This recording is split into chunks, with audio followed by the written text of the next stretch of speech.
She made my life hell for 2 years. Every single day. She undermined me in meetings, spread rumors about my performance, made me feel small, incompetent, and invisible. And then they promoted her. I watched her walk into that corner office, feeling something I am not proud of. I felt defeated. Like the wrong people always win. I almost quit that day. I am so glad I did not. What happened next? I could not have written it better myself. My name is Tanya. I am 35 years old. I live in Dallas, Texas. I joined 6 years ago as a senior analyst. I was good. My results showed it. My clients loved me.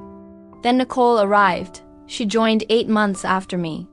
Same level, same title, same starting point. From the first week, something felt off. Her charm made the back of my neck prickle. Her charm was always too much, too deliberate, always watching to see if it landed. Management loved her. I watched, waited, told myself I was unfair. I was not. It started professionally. Nicole asked about my projects, analysis, clients, and problem-solving approach. I answered openly, thinking we built a team. I was actually handing her ammunition.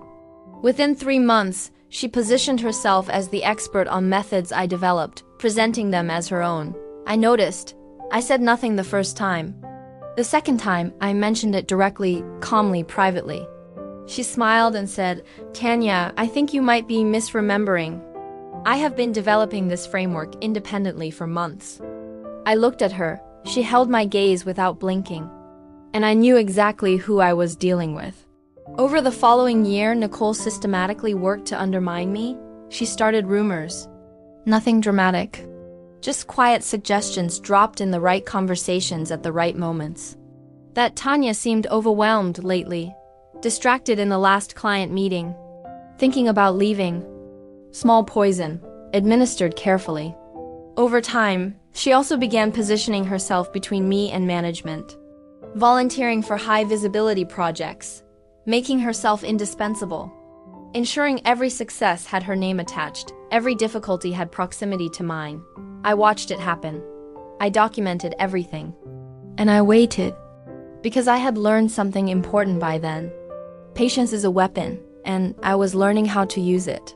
The promotion was announced on a Thursday morning, company-wide email. Nicole's name, senior manager title, effective immediately. I read that email 3 times. Then I closed my laptop. I went to the bathroom. I stood at the sink and I looked at myself in the mirror for a long moment.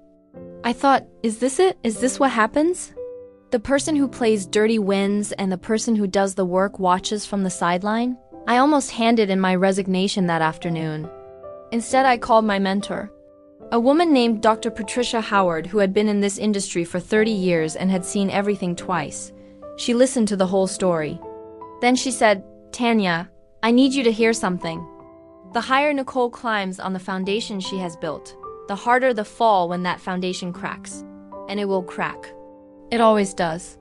Your job right now is to still be standing when it happens." I went back to my desk. I kept working. Nicole's first 6 months as senior manager were impressive on the surface. She was confident, visible. She presented well in executive meetings. She had the right answers to the right questions. But I was watching something else. I was watching how she treated the people beneath her. The same tactics she had used on me, she now used on her entire team. The subtle undermining, the credit stealing, the quiet rumors, the manufactured incompetence of anyone who threatened her position. Except now she had power, and power amplifies everything. Within 4 months, 3 members of her team had filed formal complaints with HR. I did not file a complaint. I did not say a word to anyone.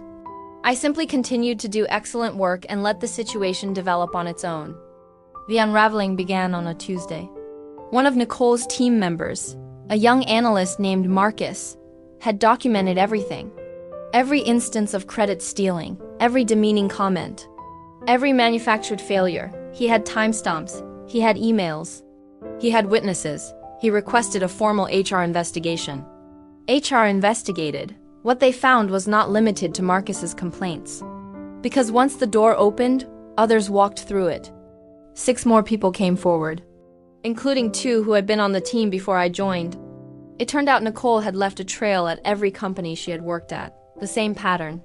The same tactics, just different people. Different targets. References were checked. Patterns were confirmed. The executive team was briefed on a Friday afternoon. By Monday morning, Nicole's office was empty. No announcement, no farewell email, no LinkedIn post about exciting new opportunities, just gone.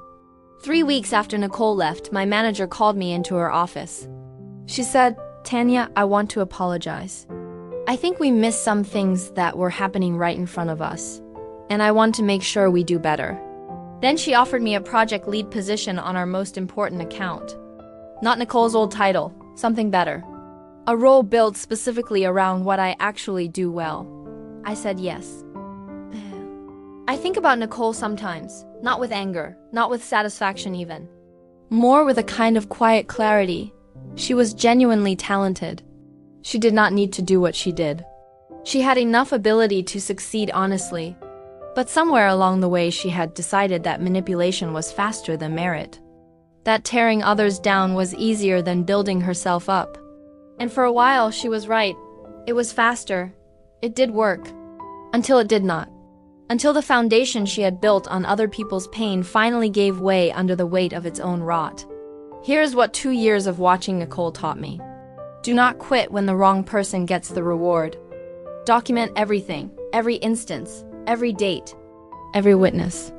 Continue doing excellent work even when it feels like nobody is watching, because someone is always watching. And the people who build on integrity outlast the people who build on manipulation every single time. It just does not always happen on your timeline. Stay patient. Stay excellent. And trust that foundations built on sand do not stand forever. If someone in your workplace is making your life hell right now, I see you. Keep going. Document everything. And do not give them the satisfaction of watching you walk away. Drop your story in the comments. Every single one gets read. New stories every Monday, Wednesday, and Friday. This is Broken Payback. And justice always finds its way.